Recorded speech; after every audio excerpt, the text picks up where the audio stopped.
Loperamide tablet के बारे में आप लोग देख सकते हैं। लोप्रामाइड आप लोग देख सकते हैं। लोप्रामाइड आज हम लोग बात करेंगे इस लोप्रामाइड टेबलेट के बारे में और जो ट्रीटमेंट ऑफ डायरिया जो हम लोग डायरिया के लिए यूज करते हैं। और ये आज हमारा सेकंड लेक्चर है जो हमने ट्रीटमेंट स्टार्ट किया है। हमारा सेकंड लेक्चर है जो ट्रीटमेंट ऑफ डायरिया। पहले फर्स्ट लेक्चर में हमने बात की थी ओआरएस के बारे में, oral treatment, oral rehydration therapy के बारे में। आज हमारा सेकंड वाला लेक्चर है लोप्रामाइड। तो चलिए शुरू करते हैं। लोप्रामाइड ये एंटी मोटिलिटी ड्रग है जो हमने जो खाना खा रहे थे तो वो हमारे इंटेस्टाइन में चला जा रहा था और वो इजीली इवैक्यूएट हो रहा था और इससे वाटर की एब्जॉर्प्शन ही नहीं हो रही थी और वो इजीली वाटर से बॉडी से इवैक्यूएट हो रहा था। हम दिन में 4, 5, 6, 7 मरतबा बाथरूम अटेम्प्ट करते हैं तो ये dead the case of diarrhoea. तो ये हम जब ये ड्रग्स हम ले लेते हैं तो ये इंटेस्टाइन में चला जाता है और वह स्टूल की मोटिलिटी को और जो पेरिस्टालिसिस मूवमेंट होती है उसको रोक लेता है।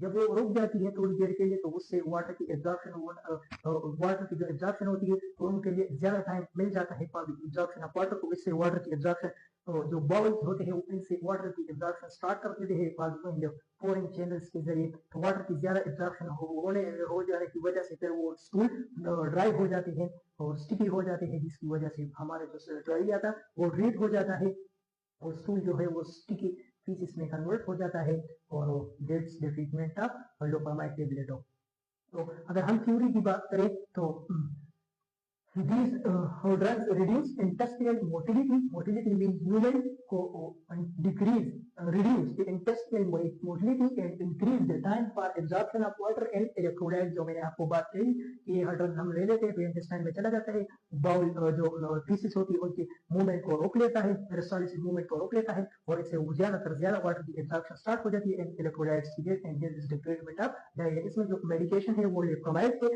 जो मैंने मैकेनिज्म ऑफ एक्शन आपको जो टेबलेट्स मैंने आपको दिखा दी थी और मैकेनिज्म ऑफ एक्शन मैंने आपको ओनली सुनाया भी उसमें दैट मीन ऑक्सीडेट दी है।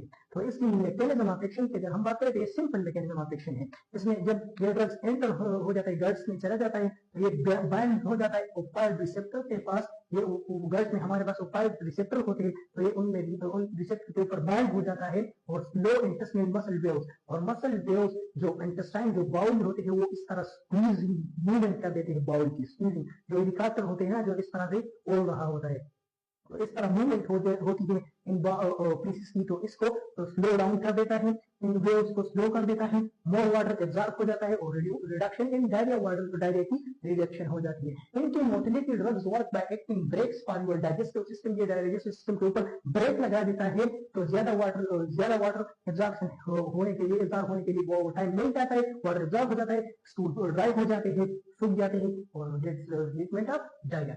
अगर मैं थ्योरी के साथ आपको पढ़ाऊं तो बाइंड टू गट रिसेप्टर ये मेडिकेशन चला जाता है। लोप्रामाइड जब हम ले लेते हैं ये तो इंटेस्टाइन में चला जाता है, वहां पर ओपाइड रिसेप्टर के साथ अटैच हो जाता है, ट्रेसिंग मसल वेव्स और ब्लॉक द केमिकल सिग्नल। तो केमिकल सिग्नल होते हैं उनको ब्लॉक कर देता है, जो कंट्रैक्टाइल जो कंट्रैक्शन कर देते हैं उनको ब्लॉक कर देता है और रिलैक्स इंटेस्टाइन मसल को रिलैक्स कर देता है और एब्जॉर्प्शन वाटर और वाटर की ज्यादा एब्जॉर्प्शन हो जाती है और वो स्टूल जो है वो ज्यादा ड्राई हो जाते हैं। और यूज की अगर हम बात करें तो हम एक्यूट डायरिया में यूज कर सकते हैं and chronic diarrhoea. Acute diarrhoea and chronic diarrhoea के बारे में मैंने डिटेल के साथ जो फर्स्ट वीडियो थी इंट्रोडक्शन वाली introduction to diarrhoea causing classification उसके बारे में मैंने पहले ही आपको समझाया हुआ है। एक्यूट डायरिया क्या है और क्रोनिक डायरिया क्या है। कॉमन साइड इफेक्ट की अगर हम बात करें तो सीवियर कॉन्स्टिपेशन हो सकता है, एब्डोमिनल पेन, डिजीनेस, वोमिटिंग भी हो सकती है, हेडेक्स भी हो सकता है। गेट्स में टुडे लेक्चर। अब हम लोग मिलते हैं इंशाल्लाह नेक्स्ट वीडियो में। अल्लाह हाफिज।